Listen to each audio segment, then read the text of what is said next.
В заключение позвольте, уважаемые коллеги, мне подтвердить. Кыргыз Республикасынын финансы министрлиги Дүйнөлүк банктын колдоосу менен бюджеттин жашыл чыгашаларын маркалоо процессин башталышы жөнүндө пресс-конференция уюштурду. Маркалоо жашыл экономиканын каржы агымдарына көз салууга жана классификациялоого мүмкүндүк берет. Башкача айтканда, бул курчап турган чөйрөнү коргоо жана климаттын өзгөрүшүнө каршы күрөшүү боюнча иш-чараларга бөлүнгөн каражаттар. Кыргызстандын ар бир жараны мамлекеттик каражаттар кандай экологиялык жана климаттык максаттарга жумшалып жатканы тууралуу билет. Кыргыз Республикасынын финансы министрлиги белгилегендей, айлана чөйрөгө кам көрүү өлкөнүн улуттук өнүгүү стратегиясынын приоритеттүү багыты жана жашыл маркалоону киргизүү анын максаттарына толугу менен шайкеш келет. Азыркы учурда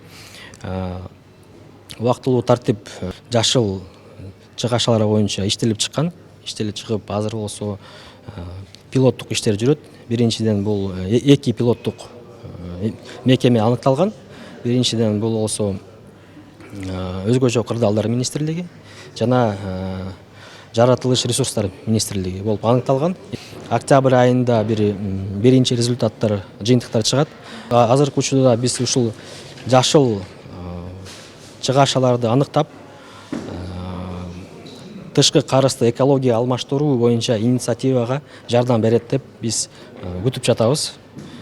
Бүгүнкү күндө климат жана экология көйгөйлөрү ар бир адамга тийиштүү. Бюджеттин жашыл чыгашаларын маркалоо процессин киргизүү финансылык системалардын натыйжалуулугун, ачыктыгын жана отчеттуулугун камсыздайт. Асель Сөркул кызы, Гүлчөрө Казымкулов, Азия ТВ, Бишкек.